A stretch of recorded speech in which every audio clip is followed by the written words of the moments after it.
The past week in the WWE was pretty good thanks to the Raw 30th or Raw XXX that took place on Monday night.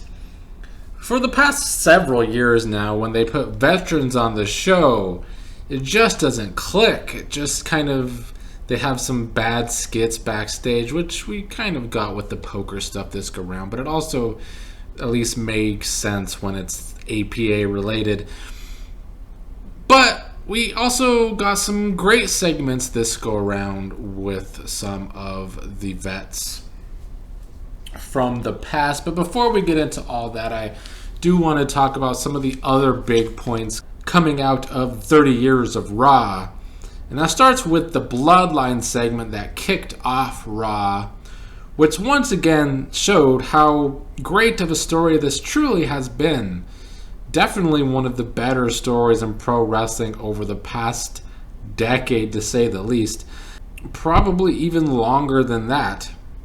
But we kind of got to see the trial of Sami Zayn, where Paul Heyman acted as the prosecutor, showing video evidence of the times where Sami Zayn fell a little short of helping the Bloodline, and he seemed to have this conspiracy that Sami Zayn and Kevin Owens were working together all along, which that part of it was kind of far-fetched to me.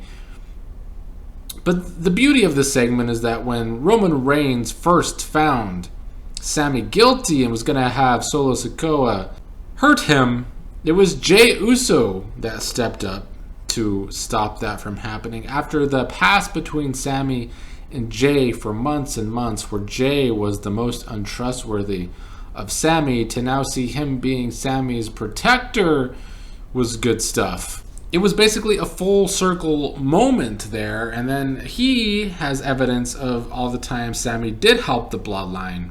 So it was a great use to show this story has had a continuing plot for months and months, with Sami Zayn being a part of the Bloodline in the moments he did help and the moments he didn't help, and to culminate this in sort of like a trial, I thought worked really well. And it really highlighted the story. And in the end, Roman Reigns finds Sami Zayn not guilty for now. And then we get the tag match right after that for the Raw tag titles between the Usos and Judgment Day, where Jimmy gets hurt during the match. And Adam Pearce sort of comes up with this rule where Sami Zayn can replace him in the match. And Sami Zayn does help the Usos get victory and retain the Raw titles. I still would like to see the double champions drop some of their titles and open up the rest of the roster to have some stakes to fight for. But overall, the first hour of Raw was great because of these the segment with the Bloodline, the story overall with the Bloodline, tying that into the match. This is what can make pro wrestling great, is storytelling like this.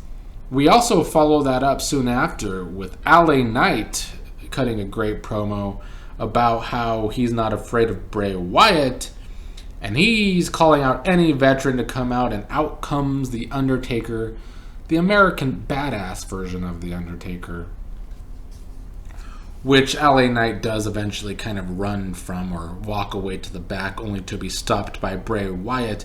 But I just really love LA Knight in this spot. When the story first started between LA Knight and Bray, I didn't get it because I didn't see how it can work for both guys. And honestly, I still don't know if it's working for Bray Wyatt. Honestly, because the Uncle Howdy stuff, it's not as strong as I would like it to be. I just have to be honest about that. I don't think it's as strong as it could be. But LA Knight has gotten over huge, and it's great to see it. He really should have been in the WWE a lot earlier. He's been talented since he's been in wrestling. He's so good on the mic. He used to kill it in TNA/Impact Wrestling. But I guess better late than never that he's finally getting some time to shine on the main roster in a segment with a vet like The Undertaker, after really only being on the main roster as LA Knight for a few months, because Vince McMahon, who has been completely out of touch for so long now, had him a manager of the Maximum Male Models. Although I will say I wish the Maximum Male Models got more TV time, because their segments on YouTube are actually highly entertaining, and yet we never see them on Smackdown. That could and should change. Let me talk about Smackdown for a second, because I haven't talked about it and I'm not really going to.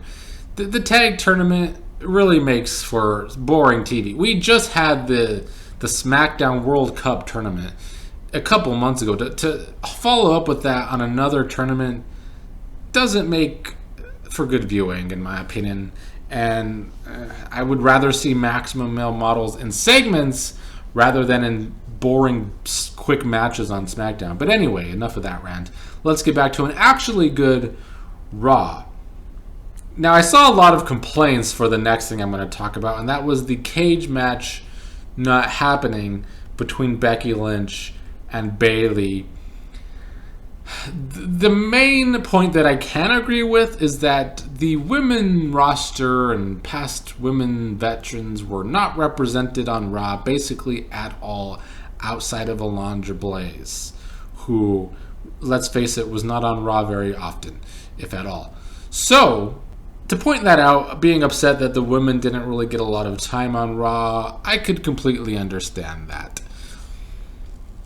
But this segment with Io Sky and Dakota Kai attacking Becky before the cage match and then locking her inside with a 3-on-1 where Bailey and Sky and Dakota beat up on Becky and actually get some real heat to this feud was by far the best thing about this feud, because the Bailey and Becky feud was not working. I talked about this last week. It was awkward and really had no heat behind it whatsoever. So I actually think that it did probably upset the people that bought tickets to see a cage match, and I don't know if they maybe did it after Raw. I would hope they did, because the cage was there. I didn't read if they did anything after the show for the crowd as like a dark match. So if they didn't do that, I can see the crowd being upset about that. But this segment actually giving this feud some heat, where Becky's beat up 3-on-1 in a cage, was great. I loved it. I thought it was the best thing about Bailey's faction since it started. The faction hasn't really had good booking.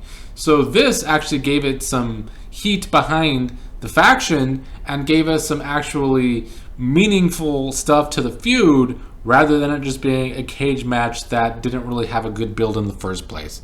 So on one hand, yes, the women, especially past women's veterans, should have been respected more on Raw, but this actual segment did more for Bailey and Becky and the feud, and even for Io Sky and Dakota Kai, than any cage match between Becky and Bailey would have done. And that's something that's a lot of modern fans just confuse me about, and it makes me scratch my head all the time.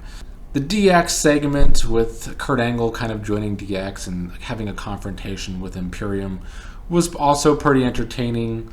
It led to a 6-man tag I didn't care about, but that was at least entertaining. And then we had Charlotte Flair segment as a face, once again not really working. The response for Charlotte Flair's face promos is tepid. Tepid, to say the least. Now, it got a pop because Ric Flair introduced her, and Ric Flair will always be over. But Charlotte as a babyface doesn't work, I'm telling you. I've been saying this since it started a few weeks ago. It's not going to work, because Charlotte doesn't make for a good babyface, and the response is tepid. Now, Bianca Belair comes out and gets a real babyface response and chant from the crowd, and I think that shows the difference between those two as characters, as baby faces, even though I do think they can do more with Bianca Belair. I also think Bianca Belair would make for a good heel one of these days in the future. But for now, she is still mostly over as a baby face. And then they set up a match between Bianca and Sonya Deville, which Bianca Belair wins very easily. So I don't know what that's supposed to do for the feud between Deville and Charlotte. Yeah, that confused me because that feud is already kind of like a throwaway nothing feud. Yeah, that left me scratching my head with the booking of that. But they've made me care a little more about the Bianca Belair and Alexa Bliss feud when they started bringing in more and more of the Bray Wyatt and Uncle Howdy elements to it. Lastly, the main event is Brock Lesnar once again costing Bobby Lashley his shot at the U.S. title, basically F5ing Austin Theory onto Bobby Lashley after F5ing Bobby Lashley. And that ended the show, but overall, by far one of the best Raws in several years. Probably in the decade that it's been a 3-hour show. I guess it goes to show what some star power can do for you, but also what some actual effort in the booking can do for you when you try and make every hour mean something, which is hard on a 3-hour show, I get it. But they can still do a way better job than they do. And the ratings paid off for them, too. It was like the best rating in a couple of years for Raw, up there with SmackDown's current ratings, with SmackDown on Fox broadcast television. Let's talk a little bit about NXT before I preview the Royal Rumble. I also found NXT to actually be pretty good last night as well, which is a change of pace from the last several weeks. And there was a lot of women on this show. I do see people who are staunch WWE supporters defend Raw by saying you should watch NXT then if you have complaints about not enough women getting time on Raw, which is kind of true because NXT always has a bunch of women's matches. I disagree with those staunch defenders when they say that all the women on NXT are booked well, because I don't think that's true. I don't know if most of these women on NXT are over at all right now, other than maybe Sol Ruka, who's kind of getting over.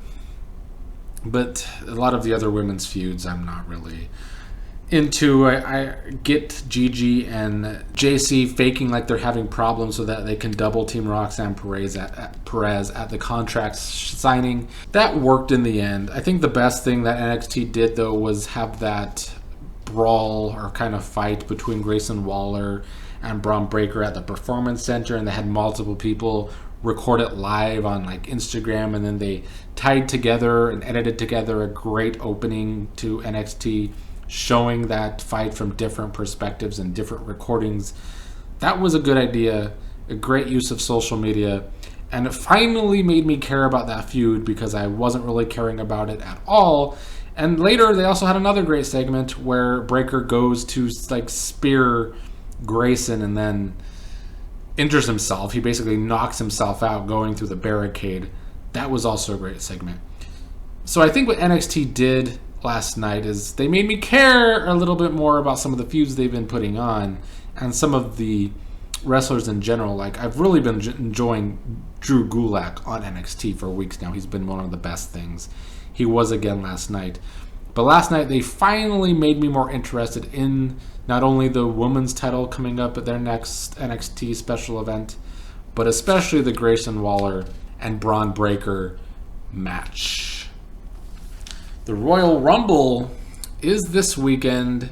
The build to the Royal Rumbles over these past few years has not been my favorite thing, and I don't really feel like this year is either. I enjoy the years when there's like multiple people, at least like 4 or 5 people that seem like they can win, or maybe even somebody random that would be interesting. Before the men's Royal Rumble match, it really looks like it's either Cody Rhodes, Sami Zayn, or The Rock. Those 3 things make the most sense. It would certainly be awful if somebody random such as Brock Lesnar won, and nobody needs to see Brock Lesnar versus Roman Reigns part 322 over the past decade. So let's hope that's not the case. Some cases being made for Seth Rollins, but I don't know. I don't really think that fits the story either. So I really think those 3 names I mentioned, by far the favorites to win. The women's match, I have no idea who's going to win, so that kind of makes me a little more interested in the women's match. I would say Rhea Ripley probably the main favorite, and finally get that Rhea versus Bianca feud on the main roster. They feuded on NXT back in the day. Other matches, Bray Wyatt versus LA Knight in a pitch black match. I'm sure Uncle Howdy will do something in this. My biggest love for this match would be if Uncle Howdy costs Bray Wyatt the match and LA Knight gets a big win to continue his monster rise on the main roster after only being LA Knight on the main roster for a few months. We also have Bianca Belair versus Alexa Bliss for the Raw Women's title. Like I said, I did like the use of Uncle Howdy and Bray Wyatt in this story to at least make it seem like Alexa has a chance. It would be a surprise if Alexa wins this match, since we're so close to WrestleMania. And I don't know if there's legs on Alexa Bliss defending the title at WrestleMania, but maybe. I don't know. And of course, Roman Reigns versus Kevin Owens. I'm sure it will be yet another test for Sami Zayn. So the build to the Royal Rumble, not my favorite, but I do think a little better than recent years overall. And I'm sure it will be a good event.